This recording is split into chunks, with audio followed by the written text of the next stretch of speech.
acostumbramos a recorrer la historia y hoy la vamos a recorrer de una manera muy particular, a través de la historia de nuestros antepasados. Para esto invitamos al ingeniero Paul Armoni. Sí. ¿Cómo está, ingeniero? Muy bien, muy Muchas contento gracias. de estar contigo. Gracias. Vamos a explicar que usted es el presidente de la Sociedad Argentina de Genealogía Judía, nada menos, y nos interesaría conocer muchas cosas. Espero que no sea el primer encuentro, Paul. Esperemos que sean muchos. Así es, pero en principio nos interesa saber cómo surgió la idea, de quién fue la iniciativa de fundar esta sociedad. Mira, es muy corto y sencillo. Hace 1 año y medio empecé a buscar mis antepasados y busqué la Sociedad de Genealogía en Argentina y no había, recorrí todos lados y bueno, entonces al no ver y sabiendo que hay 63 sociedades en todo el mundo, digo, bueno, vamos a hacer la Argentina y con 7 personas la constituimos hace 14 meses. Hoy estamos en 100 personas, 100 socios, sin ninguna propaganda ni difusión, estamos trabajando tranquilamente y es nuestra hoy primera aparición en público, digamos así, grande. Esta sociedad se integra en una federación de sociedades en todo el mundo, hay ya 65, después de la nuestra se fundó la de Suecia en Estocolmo.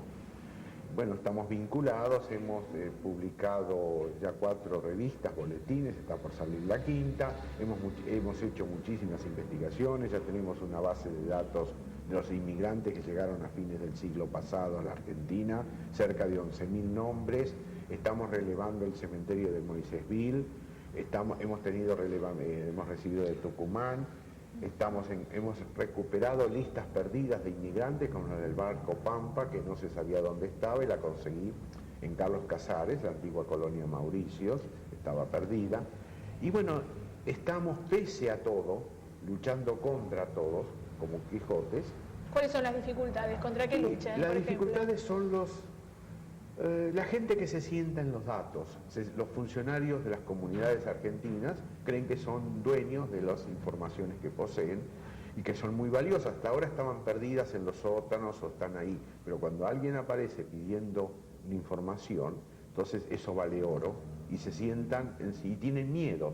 Ayer nos negaron, por ejemplo, una información diciendo que vayamos a buscarla puntualmente cada día, porque se la negaron a otra institución. Y hay así, muchos intereses creados, ¿no? Muchas cosas que no se quieren descubrir en todo esto, ¿no? Nos cuesta mucho trabajo, pero vale la pena. Vale la pena, porque es la última oportunidad que siento que tenemos, la generación de mi edad, que fue la primera nacida o la segunda nacida en la Argentina, que es la bisagra entre los europeos y los nativos, digamos así, de conservar algo, pues se pierde todo.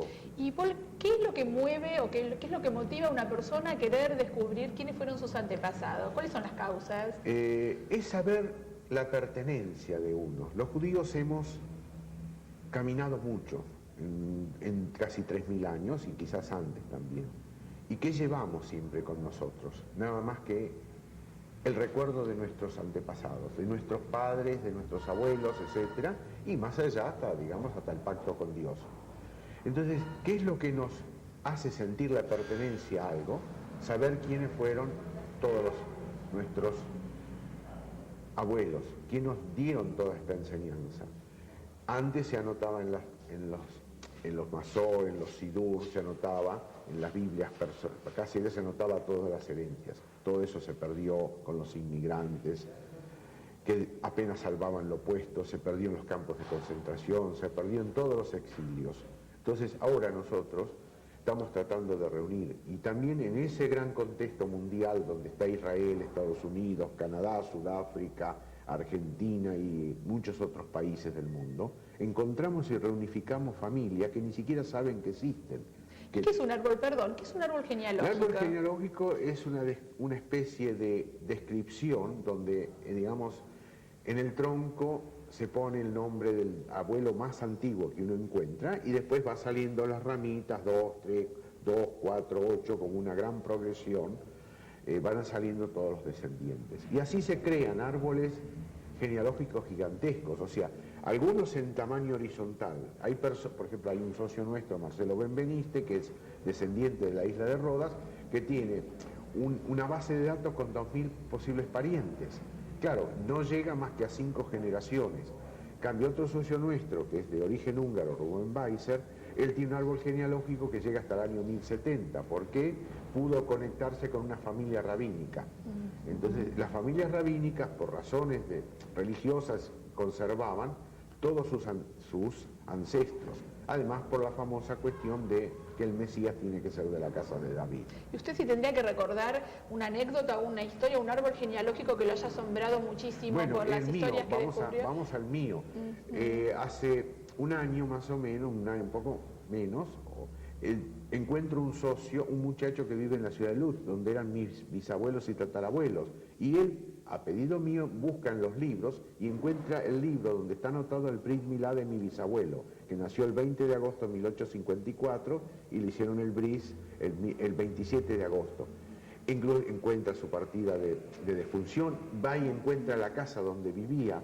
Es decir, fue algo maravilloso, y además saber cómo se llamaba mi tatarabuelo y el chosno por el lado de mi tatarabuela. Es como si de repente toda la historia de mis antepasados me viene de golpe, y yo me encuentro ahí, digamos, con toda una procesión de mis abuelos. ¿Y tiene expectativas todavía por seguir investigando sobre su propia historia? Es muy difícil ya ir más atrás, porque los apellidos judíos empiezan en entre 1804 y 1834, en la gente que vivía en Rusia, lo que era el zar es obligatorio. Antes se usaban los patronímicos y no había tantos registros. Es decir, realmente la historia moderna de la parte de los judíos del este empieza con Napoleón, con los derechos napoleónicos.